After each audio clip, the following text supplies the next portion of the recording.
अमित शाह और दंतेवाड़ा में मां दंतेश्वरी के दर्शन करेंगे। बस्तर पंडुब में समापन में भी शामिल होंगे और एंटी नक्सल ऑपरेशन पर करेंगे हाई लेवल मीटिंग। तो बड़ी खबर आपको बता रहे, जहां पर बता दें कि दंतेश्वरी मंदिर भी पहुंचेंगे और बस्तर पंडुम समापन में शामिल भी होंगे। एंटी नक्सल ऑपरेशन पर भी करेंगे हाई लेवल मीटिंग। तो छत्तीसगढ़ के दौरे पर गृह मंत्री अमित शाह और साथ ही बता दें कि दंतेवाड़ा में मां दंतेश्वरी के दर्शन भी करेंगे।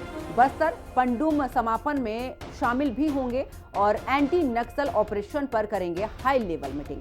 तो बड़ी खबर आपको बता रहे, जहां पर छत्तीसगढ़ के दौरे पर गृह मंत्री अमित शाह दंतेवाड़ा में मां दंतेश्वरी के दर्शन भी अमित शाह करेंगे और साथ ही बस्तर पंडुम समापन में भी शामिल होंगे। इसके अलावा एंटी नक्सल ऑपरेशन पर भी करेंगे हाई लेवल मीटिंग। तो छत्तीसगढ़ का दौरा महत्वपूर्ण दौरा माना जा रहा है और साथ ही बता दें कि दंतेवाड़ा में मां दंतेश्वरी के दर्शन करेंगे। तमाम और भी कार्यक्रम हैं जिनमें शिरकत करेंगे।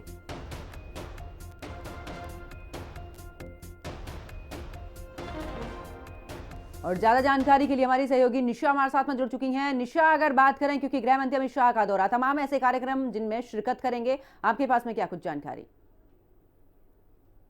बिल्कुल, आज अमित शाह का छत्तीसगढ़ दौरा है और 12:10 में वो रायपुर से रवाना होंगे दंतेवाड़ा के लिए और सबसे पहले वो दंतेश्वरी मंदिर पहुंचेंगे, जहां पर वो मां दंतेश्वरी के दर्शन करेंगे। और आज नवरात्र का 8वां दिन भी है, तो अष्टमी के दिन अमित शाह के लिए जो है मां का दरबार जो है वहां पर पहुंचेंगे। और इसके साथ ही जो बस्तर पंडुम कार्यक्रम लगातार चल रहा था, उसका समापन समारोह आज रखा गया है, तो अमित शाह उस कार्यक्रम में भी शामिल होंगे। जो बस्तर के युवा हैं, जो आज वहां पर अपनी जो अलग अलग संस्कृति और कला के माध्यम से अपना प्रदर्शन करेंगे, उनका जो सम्मान है वो अमित शाह के हाथों कराया जाएगा। और इसके बाद जो खास कार्यक्रम होगा वो जवानों के लिए है। जो नक्सल विरोधी गतिविधियां जो हैं, जिस पर लगाम लगाने की कोशिश न केवल छत्तीसगढ़ सरकार बल्कि केंद्र की भी सरकार कर रही है और जिसका लक्ष्य रखा गया है कि मार्च 2026 वो अंतिम तिथि होगी जब छत्तीसगढ़ के बस्तर से ही नहीं बल्कि उन 9 राज्यों से भी नक्सलवाद को समाप्त किया जाएगा जहां पर इस प्रकार की गतिविधियां होती हैं।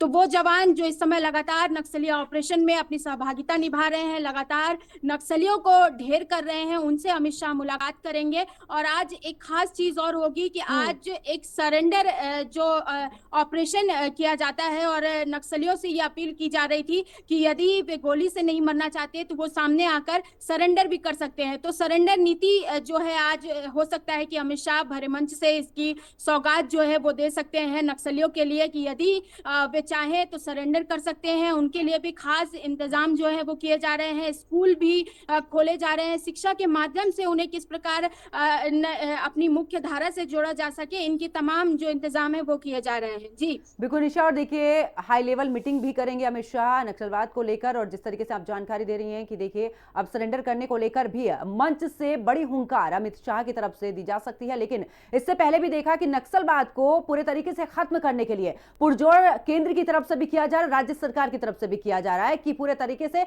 नक्सलवाद को खत्म करना है, तभी यहां पर विकास होगा।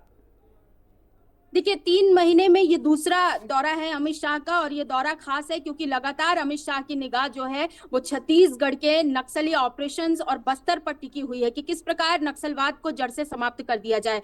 कल हाई लेवल मीटिंग जो है वो रखी गई है अधिकारियों के साथ में और आज भी वो जवानों से मुलाकात करने वाले हैं। उनसे ये भी जानने की कोशिश करेंगे कि जब वो नक्सल ऑपरेशंस में जाते हैं तो किस प्रकार की गतिविधियां होती है, किन चीजों से उन्हें जूझना पड़ता है और अलग से जो रणनीति है उसमें क्या जो मतलब क्या ऐड ऑन किया जा सके जिससे नक्सल गतिविधियों पर लगाम लगाया जा सके और इसके साथ ही जो जवानों को जिस प्रकार की सुरक्षा हो सके वो और ज्यादा प्रदान की जा सके। इसके बाद ही कल जब अमित शाह फिर से रायपुर पहुंचेंगे तो यहाँ पर भी एक अलग से जो है मीटिंग रखी गई है। ये मीटिंग हाई लेवल मीटिंग है जिसमें यह तय किया जाएगा कि अब आगे की रणनीति क्या होगी। अब तक जिस प्रकार कोर एरिया में हमारे जवान घुस रहे थे, अब बस्तर के उन अंदरूनी इलाकों में घुस रहे हैं केवल जिसके बारे में हम जानते थे, जो मैप में भी इस समय नहीं है। अबूझमाड़ का वो हिस्सा अब आगे की ओर है जहां पर नक्सलियों के शीर्ष नेता बैठकर अपनी रणनीति तय करते हैं। तो उन इलाकों में घुसने के लिए आगे की रणनीति क्या होगी,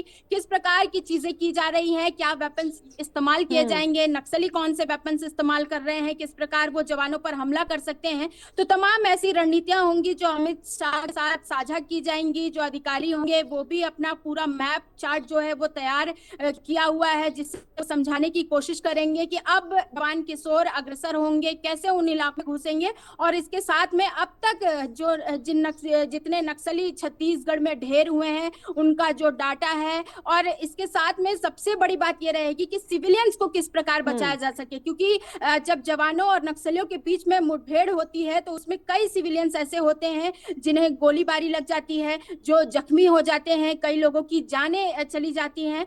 तो इन्हें किस प्रकार से सुरक्षित किया जा सके, ये सबसे पहली जो रणनीति होगी इस पर होगी। जी चलिए, बहुत बहुत शुक्रिया निशा, हमारे साथ जुड़ने के लिए, तमाम जानकारी साझा करने के लिए। और खबरों